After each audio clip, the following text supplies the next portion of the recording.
Today in the shop we got a big block Chevrolet on Holley. It's a Sniper. Come in, it did run, now it doesn't run. Don't know what they did to tick it off, but it's got a real slow crank. Check the battery. This is the only ground for the whole car. It goes straight to the frame here. So it's grounding through the frame. There's no Holley ground back here, no Holley power wire that I saw back here.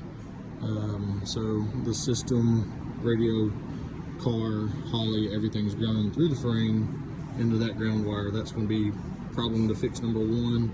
Number two, we're going to run a nice ground up to the front for the engine block, and sort out some other little wiring gremlins that's going on with it.